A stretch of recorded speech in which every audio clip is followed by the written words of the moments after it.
Voltamos, humanos! Vamos lá, continuar a reprodução? Então, olha só, no vídeo anterior a gente viu a reprodução assexuada e as características gerais de uma reprodução. A gente vai acompanhar agora a reprodução sexuada, com algumas variáveis e alguns casos especiais que a gente vai citar, e depois a gente vai entrar na reprodução humana, ok? Fechado? Então, olha só, vamos começar aqui. Vou pegar minhas canetas, vamos colocar aqui. A reprodução sexuada, ela tem presença de gametas,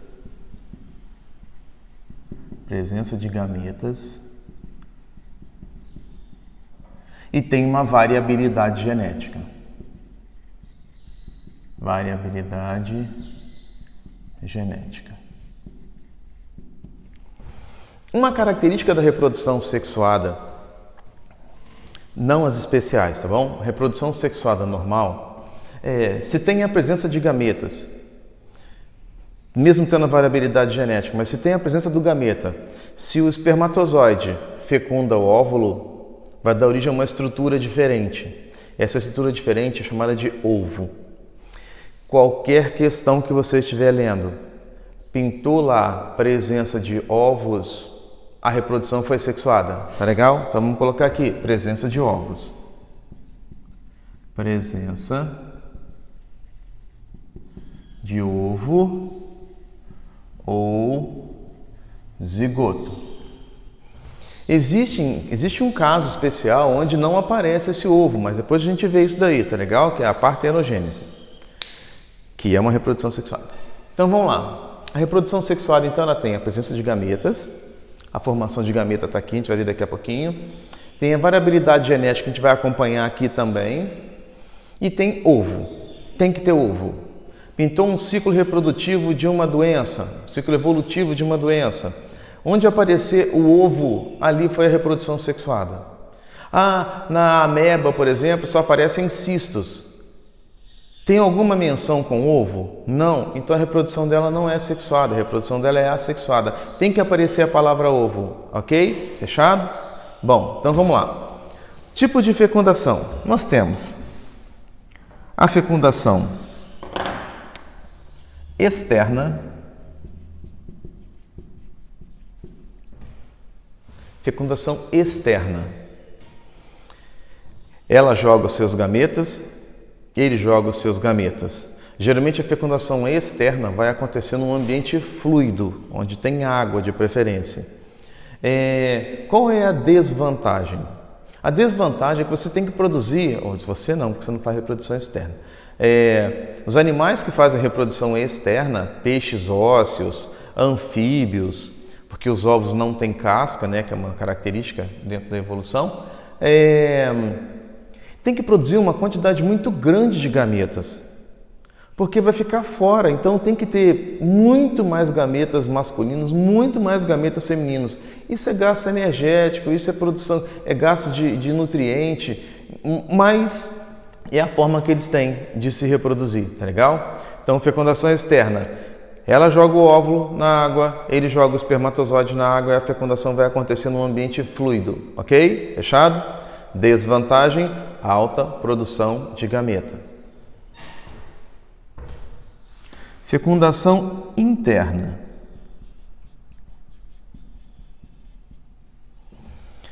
A fecundação interna, ela vai resolver alguns problemas. Primeiro, garante que é o espermatozoide daquele macho que está chegando ali e não outros machos da região. Segundo, eu diminuo muito a minha produção de espermatozoides, diminuo muito a produção de óvulos, porque agora, como existe um caminho protegido, esse caminho protegido faz com que a produção de espermatozoides e de óvulos sejam bem menores. Isso vai variar da sua posição na cadeia alimentar, tá legal? Quanto mais baixo na cadeia alimentar, quanto mais próximo do produtor, ou seja, ele que vai ser uma presa, que vai ser altamente usada para alimentação, tem que produzir uma quantidade muito grande de espermatozoides, vai gerar um número muito grande de filhotes para garantir que pelo menos um atinja a idade adulta, se reproduza e passe os genes adiante, ok? Se nós já estamos no topo da cadeia alimentar, a nossa produção de espermatozoide também é menor, a produção de óvulo também é menor, ok? E nós temos também a autofecundação. Autofecundação. A autofecundação é um exemplo de que, mesmo tendo reprodução sexuada, ele não depende de outros parceiros. Em compensação, a variabilidade genética é baixa. Então, se perguntar, existe algum caso de reprodução sexuada onde a variabilidade genética é muito baixa? Sim. Qual? Na autofecundação, porque ele tem os dois sexos na mesma estrutura e ele mesmo resolve o problema. Tá legal? Beleza. Bom, essa reprodução aqui, externa, interna, autofecundação, vai depender da característica desses organismos. Bom, tem um organismo que tem os dois sexos na mesma estrutura. Vamos colocar aqui então. Ele tem o sexo masculino e tem o sexo feminino na mesma estrutura. Tem um outro grupo que tem sexo masculino, sexo feminino, ok? Bom, eu tenho nomes diferentes para os dois. Olha só. Oikos, radicais gregos e latinos. Oikos é lugar. Legal? Se aqui só tem um lugar, porque nesse um lugar tem os dois sexos, um é mono.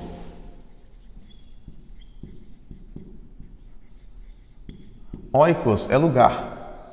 Os monóicos são hermafroditas, eles têm as duas estruturas sexuais dentro do mesmo corpo. Então ele pode aparecer com outro nome aqui, hermafroditas.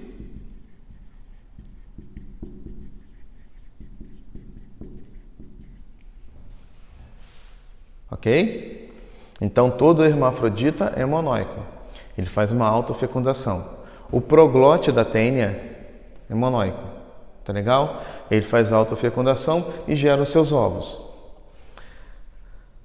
Outros, no caso da nossa espécie, tem um organismo com sexo masculino, um organismo com sexo feminino. Então são dois lugares, dois é di, lugar é oikos, então são os dioicos. Ok? Então, quando alguém pergunta, você é monóico ou dioico? A ideia inicial você fala assim, cara, sou monóico, eu tenho um sexo só que oikos, cara, é lugar. Então todos os monóicos são hermafroditas, todos os dioicos têm o sexo separado. Na espécie humana ou em qualquer outra espécie podem nascer variações, que a gente chama de aberrações, que são os hermafroditas. Isso é uma questão da formação do embrião. Quando o embrião que é fêmea, todo embrião é fêmea, não recebe a descarga de testosterona no horário, no período normal, então não se desenvolve as partes masculinas e femininas, então fica uma mistura, tá legal? A gente não vai falar sobre isso agora não. Dentro desses dioicos existem dois grupos. Por exemplo, na espécie humana você olha e você consegue diferenciar o macho da fêmea. Tem algumas espécies que não. Então aqui ainda tem o dimorfismo sexual, e o monomorfismo sexual.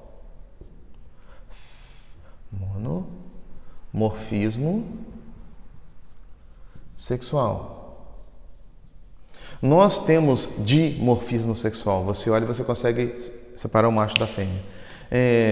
Algumas espécies de pinguins, por exemplo, você não consegue diferenciar o macho da fêmea, porque eles têm um monomorfismo sexual. E muitas vezes nem eles conseguem diferenciar o macho da fêmea. Às vezes tem um macho dançando para um pinguim lá, e o pinguim só olhando assim, fala, o que esse cara está querendo? Na verdade ele está dançando para outro macho. Aí sai uma briga danada, mas depois eles, enfim, dão um jeito. Daqui a pouco eles se reconhecem lá e daqui a pouco ele encontra a fêmea. Bom, dentro desse, então esquece não, tá? Dimorfismo e monomorfismo. Dentro dessa reprodução sexuada nós temos a formação de gametas também. Essa formação de gametas é chamada de gametogênese. Eita! Aí, estraguei tudo. Gametogênese. A gametogênese é a origem dos gametas, ok? Então nós temos a espermatogênese,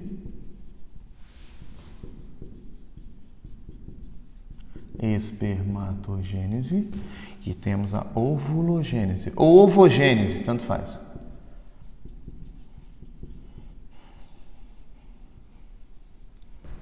Ok? Isso é um processo de divisão celular chamado de meiose. Então, vamos colocar aqui, vamos acrescentar aqui, ó, que é importante. É meiose. Não é mitose, ok? É meiose. Com um detalhe. Na formação do espermatozoide, na formação do óvulo, tem recombinação gênica? Sim, porque nós já estudamos isso em meiose. Tem aqui o crossing over. Crossing over. O crossing over ele vai acontecer na meiose 1, na prófase 1. Essa recombinação gênica ela vai ser importante para aumentar a variabilidade genética das espécies. Mendel não considerou o crossing over.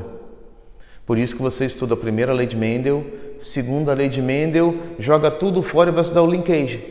O linkage ele considera o crossing over, tá legal? Thomas Morgan viu que isso era possível. Ele trabalha com 2 genes localizados no mesmo par cromossomial. A espermatogênese, uma célula germinativa geram 4 espermatozoides. Espermatozoides viáveis. Na ovulogênese, uma célula original germinativa, é claro, gera um óvulo funcional. Mas cadê os outros 3? Os outros 3 são chamados de glóbulos polares. E os glóbulos polares, eles não têm função reprodutiva, eles serão reabsorvidos. Então, na formação de gametas, na espermatogênese, uma célula gera 4. Aqui uma célula gera uma. Eu estou falando de células funcionais, tá legal? Então você observa que existem algumas diferenças entre a formação. Deixa eu ver, aqui dá para você ver tudo. Eu acho que vou comer um pouquinho. A gente vai ver essa diferença na parte de reprodução humana, tá legal? Então a gente fecha aqui a inicial de reprodução sexuada para a gente entrar em partenogênese. E a gente entra na reprodução humana, tá ok? Falou, gente? Valeu, manos. Falou, se encontra aí na reprodução humana, tá legal? Falou.